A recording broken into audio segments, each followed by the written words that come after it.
The Throwback by Ike Swift. One of the greatest schools in the world is little old New York, where anyone can learn anything, and anyone can do anything, or do anybody, if they should happen to have but a modicum of brains and native shrewdness. It is the haunt as well as the home of the crook, the respectable trickster, the lady who works, and the lady who doesn't. The amalgamation of many races and many creeds has tended to produce cleverness and wit to a high degree.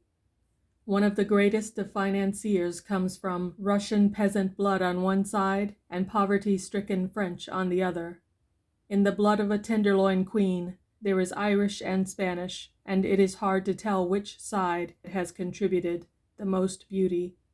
The combination of races is the chrysalis. The female product is the moth. In the squalid tenements of the East Side, there is beauty in embryo, and the figures of Venus are barely hidden by the cheap calico wrappers. Where the poles are settled, voluptuous women are wedded to weak, undersized men, and the result is either very good or very bad, according to the domination of the sex. Very beautiful flowers often grow and bloom in loathsome places, and many a handsome woman who rides in state along the avenue wouldn't care to have her antecedents known to the world. There is such a thing as prenatal influence, and a throwback, taking on the good or bad characteristics of a previous generation, is an accepted fact. And now we will introduce the lady as she sits in the courtroom, smiling as though she hadn't a care or responsibility in the world. She has the innocent face of a child and the manner of a cherub, if you know what that is. If an artist were to paint her portrait in one of her moments of relaxation, he might be justified if he called it innocence. "She's a peach, all right," remarks a court officer, and that means a lot when it comes from such a source. She has the blonde hair and the fair complexion of the Teuton, and the black eyes of the Slav, a rare combination if you'll take my word for it. She's coy and winning and demure, but with a brain so active that nothing to her is impossible. 2 generations ago, a dashing, handsome young lieutenant of the German army fell in love with a slow-eyed girl who had been born of Slav blood. He was brilliant but discreditable. His romances and intrigues were many, and his expenses were about 4 times what his income warranted.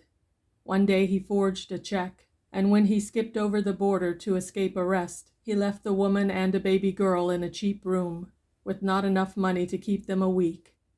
He forgot them as utterly as if they had never existed. So in the course of time, she who gave up honor added to that her life. She died in the hospital of a disease that is not mentioned in the medical books, and the youngster was shipped to a charitable institution. At the age of 19, this waif, orphaned and stolid of character, with not even good looks to recommend her, had by dint of hard work and frugal living saved up enough money to take a ship for America, the land of gold, where fortunes were made by simply wishing for them. Halfway across the sea, she came to the notice of an Irish sailor, and by some strange turn in the inexorable wheel of fate, they fell in love with each other, he with his brogue, and she with knowledge of no language except that of the fatherland. Their courtship was over a rugged road, but it came to a happy conclusion, for before the ship sailed on her return voyage, they were married, with the aid of an obliging minister, assisted by a Castle Garden interpreter, and Connell, that was the sailor's name, was looking for a job alongshore. 2 scantily furnished rooms was the best they ever knew, and in those 2 rooms, the wife who talked broken English with a Limerick accent died. But not until she had left a blonde baby girl with the fair complexion of that dashing lieutenant. As she grew up, the public school gave her an education, and when she was old enough, she got work in an office. She was the belle of the ward, and that old longshoreman father was very proud of her. But before that, she had one little adventure that is really worth a story by itself, and it shows the kind of girl she is. She had a little love affair with a sailor on one of Uncle Sam's warships, and when he was ordered to Cuba, she took it into her head to go along. It was arranged that she would take the name and place of a fellow who was about to desert. She came near getting away with the trick, and as it was, she lasted for 10 days before she was found. Then, after a brief interview with the commanding officer, she was put ashore when harbor was reached, and enough money was given her to get back to New York. It was a clean case of throwback to the Army ancestor, and the resemblance was so great that she might have been his sister. She held her head high, as became that one strain of good blood, good enough to stiffen her pride, but not good enough to shape her morals, for the taint was there in its full strength. The elderly businessman who employed her began flirting with her mildly, and he wound up by falling desperately in love, and so hard was he hit that at the end of 6 months she was installed in a handsome apartment at which he was a constant visitor. He took the one step that always leads to another, so that by the time 12 months had been rolled off the calendar, he had made her home his home, much to the detriment of his own respected domicile. So great was the fascination of those black eyes that this sedate old gentleman forgot he ever even had a home, other than the one she was in, a wife, or even children. She became so necessary to his existence that she became a part of his life. She might have walked this primrose path to the end had he not died. If he had lived, there would have been no need for this story. When he took that long last journey, her income came to an abrupt end, and she was cast on her own resources, with not even her longshoreman daddy to stand by and encourage her. All this, you understand, is not a matter of fancy. It is, for the most part, court and police records.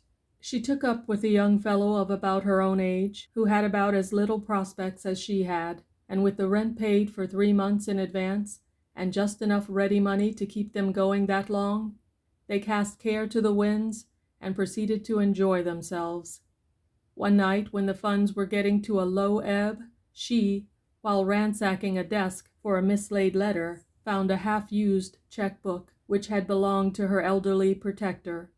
"I could sign his name better than he could himself," she remarked, "and I've done it, too." "Do you think we could swing one of them now?" said the man, sitting up straight as the inspiration came to him.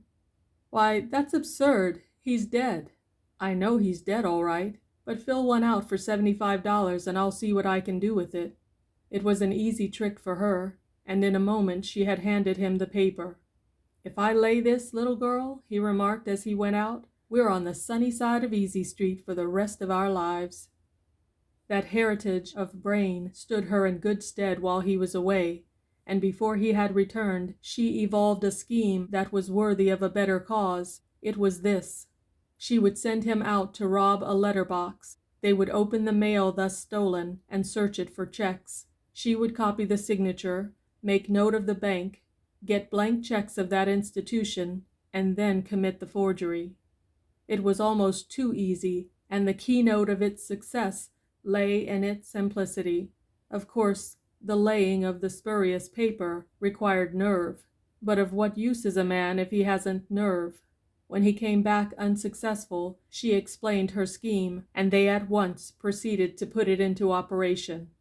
With wire, to which was fastened an adhesive mixture, he prepared for the robbery of the mailboxes while she awaited results. It has been told time and again how it worked, and they themselves have admitted that their income rarely fell below $100 a day when they cared to work. But at the end of every ready-money proposition of that kind, there is a trap. Sometimes the road is very long, and the final tragedy is averted for a considerable period, but whether long or short, it is bound to come sooner or later. The girl had grown to be a past master of the art of forging signatures, and success in getting the money had made the man bold. He began to be less cautious, and the finish came so sure and sudden that it almost stunned him. He was cleverly harvested by the police, who at once set out to get more than enough evidence to convict, for they looked upon him as the most dangerous of criminals. A spotter was sent out with instructions to ingratiate himself with the girl and, if possible, get a line on just the kind of work that had been done, and their second interview was very interesting. "You take Billy's place for a while," she said to him, "and we'll get enough money to get him out." "How?" asked the man. "How? Are you stupid? Billy didn't do anything but lay the paper. I filled out the checks every time. Didn't you know that? It's all my scheme.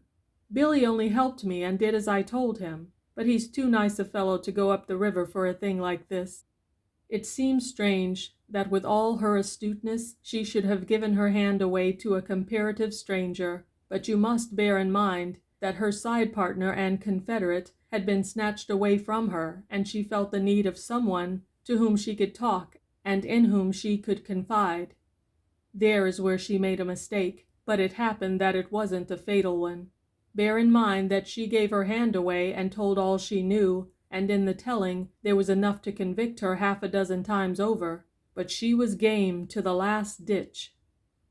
"I'm very sorry," remarked her supposed confederate to her one evening, "but I'll have to arrest you.